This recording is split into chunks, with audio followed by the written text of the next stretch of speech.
नवी मुंबई आवाज, अपनी आवाज।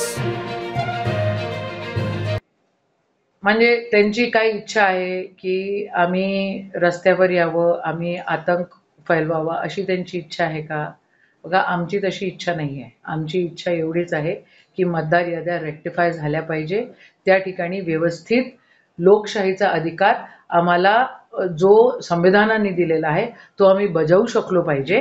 आणि जसं तुम्ही मतदान देता ते मतदान खऱ्या अर्थानं जिथं दिलं तिथं जातं आहे का, हे पण आमच्या लक्षात आलं पाहिजे। हाही आमचा लोकशाहीचा अधिकार आहे। हा अधिकार आता हे लोक हिरावून घेत आहेत। ईव्हीएमच्या मार्फत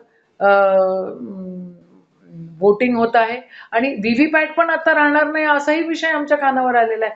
जर व्हीव्हीपॅटही राहणार नाही, एक तर व्हीव्हीपॅटमध्ये चोरी असणार, कारण ते आम्ही ज्यांना मतदान दिलं ते आम्हाला काउंटिंगचा अधिकार ते आम्हाला देत नाही आहे। व्हीव्हीपॅटमध्ये पण चोरी होते आणि आता व्हीव्हीपॅट पण नाही। आत्ता ज्या त्यांनी अंतिम याद्या ग्रामीण भागातल्या दिलेल्या आहेत त्याच्यावर तर फोटो पण नाही आहे। मग सुरू काय आहे? ही गफलत आहे। या लोकांना चोऱ्याच करता येतात आणि हे डकैतच आहे। हे वोट चोरी करूनच त्या ठिकाणी सत्तेत येतात। जनता एवढी काही मूर्ख नाही। जनता इथून पुढे रस्त्यावर उतरल्याशिवाय राहणार नाही।